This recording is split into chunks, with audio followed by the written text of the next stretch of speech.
Shalom. I'd like to start off this video by giving our honor, praises, and glory unto Yahweh, Ba'ashem Yahushai, Ba'ashem Kodash. Double honors to my teachers, the elder apostles, the elder bishops of Great Millstone, teaching and ruling well. And peace, salutations, and blessings unto the hopeful elect. Quick 1-2 lesson right before work. Lord willing, this will be edifying. So it says here in Deuteronomy 32 and 29, O day, Salakia, O that they were wise, that they understood this, that they would consider their latter end. So sort of like coming back with the spirit that we had in the topic that we brought out in the French camp, how that these people are fools, the hypocrites, able to discern the times of the times, able to discern the weather, but not able to discern the signs of the times. We're talking about how there's rumors of wars, times of vengeance, times of evil that are about to happen on this earth, and these people, they don't consider it. Okay? And just the fact that this kingdom was established of wickedness, was established of the blood, of the murder of the children of Israel. You think that the Lord is not going to see these things? He's not going to judge? There's a great judgment coming upon this earth because of all the wickedness that's being done right now. The lack of fear that's being pushed, the lack of fear of the Most High that's being pushed on the world. When the Lord is going to come and establish that is going to come back to be known, just as in the time of Egypt. He strengthened Pharaoh, he exalted Pharaoh so that his name might be known by bringing Pharaoh down, even to the point that the so-called white man has been exalted to a level where even at one point these nations thought to themselves, who can make war against the beast, who can fight against this nation? They have so much weapons, so much military might, who can fight against that power? Okay, but the Lord is going to bring them down. Okay, the chariots, their horses are flesh.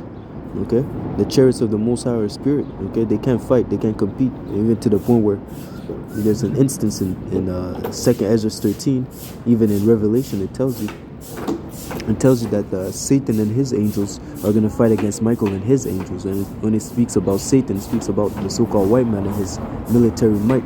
There's going to be a fight when the Messiah is going to return. Yahushua is going to return and fight against Esau, Edom, and their military mights, as well as with the other nations that are going to fight together against the Most High, against Yahweh, Ba'ashem Yahushai. Okay, they're going to be defeated. Matter of fact, let me bring that out. War in heaven.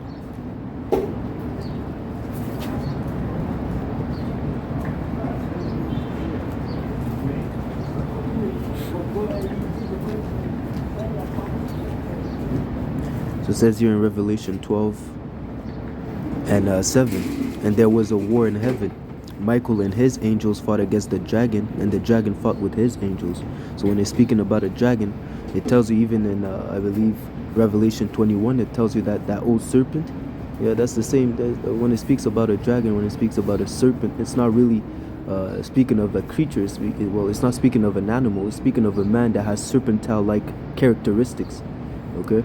Unbeknownst to the rest of the world, Adam wasn't the only human that was created, man. There was a lot of humans at the time. It's just that Adam was the first one that the Lord was dealing with. Okay, so Adam wasn't by himself, just there and then Eve popped out. No, there were other creatures. It tells you there's a synonymous how the trees of the garden were envious, and Ezekiel, the trees of the garden were envious at Adam, at the fig tree. If you're paraphrasing, they said they were envious. Those trees were synonymous to these other nations. Okay, there were other people in the Garden of Eden. It wasn't just Adam and Eve. But you have to read with the understanding. Okay, some people they just accept what the pastor tells them, and they don't go and make the research for themselves. Okay, but then it says again there was a war in heaven, and Michael with his angels fought against the dragon, which is again the so-called white man, who is really his biblical nationality is really Esau, Edom. Okay, Esau, Edom, and his angels, meaning speaking of his military might. Okay, fought with his angels, and they prevailed not. Neither was there found place any more in heaven. And that word heaven goes into the rulership, as it says in Isaiah. It says there was no more throne for thee. Sit down in the dust. There's no more throne for thee, meaning sit down in confusion. Sit down in low estate. Okay, there's no more power for thee. When the Most High, when the Messiah is going to return, he's going to cast down all authorities, all powers, all principalities, and everyone on the earth will have to submit themselves to the Lord, man. Okay, and that's the time that we're coming in soon, man. Everyone will have to, as it says, at the name of Yahweh Shai, every knee will have to bend. Everyone, it doesn't matter if you're a Buddhist, doesn't matter if you're atheist, it doesn't matter if you're a Christian, it doesn't matter whatsoever you believe in. At the end of the day, every knee will bow down, man, at the return of Yahweh Shai, man. But again, he has to come back and establish his order by tyrannical rule, okay, with an iron fist, man, okay, to show his might, just as he's done unto Pharaoh. That's what he's gonna do to this day, man.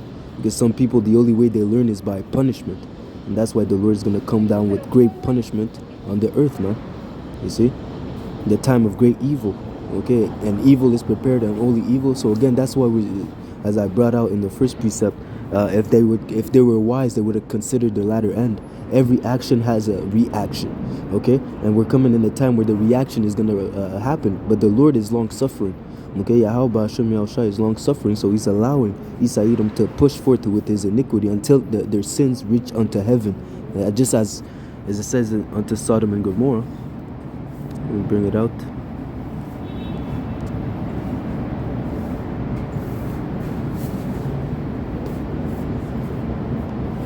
So, okay.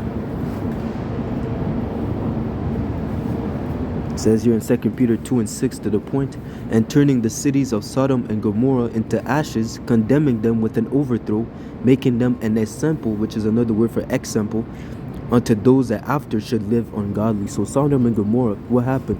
Their sin reached unto heaven, and the Lord sent angels to see the report if what they were doing there was true. Even to the point where these satanic beings, these people, those Hamites, they were trying to have sex with the angels, man.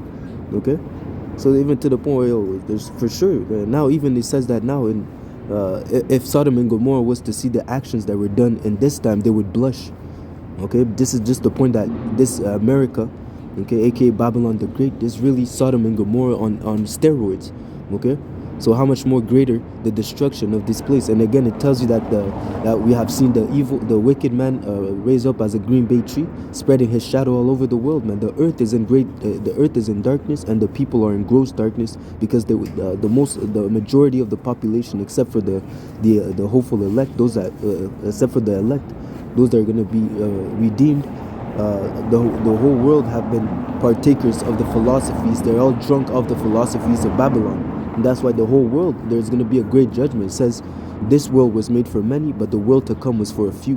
So don't be surprised, just as the Lord flooded the earth one time and only saved 8 souls, don't be surprised when the Lord is going to come back and destroy a lot of people, man. A lot of people will have to be put to death because of their unbelief. As it says, the unfaithful shall die in their unfaithfulness.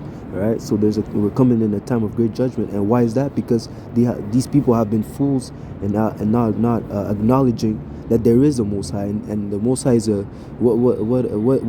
what is one thing that He delights in? He delights in judgment, righteous judgment. It says that Yahweh Shai, when He comes back, He's going to plead with all flesh.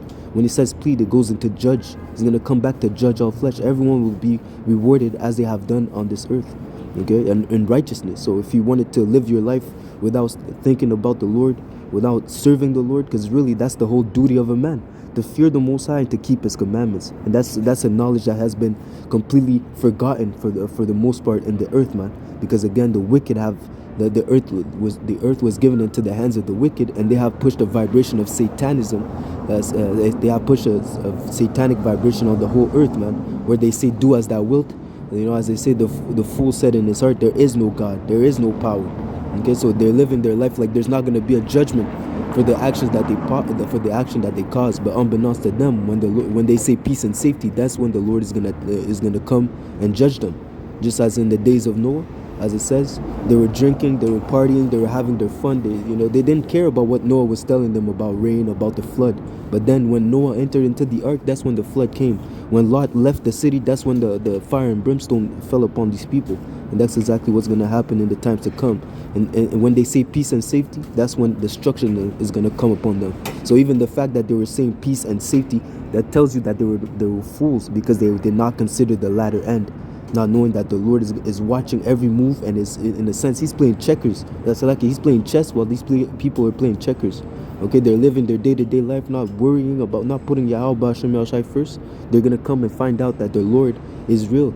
The living power is watching everything. And as it says, he's a power that hides himself, but when he shows himself with wonders and great works, man.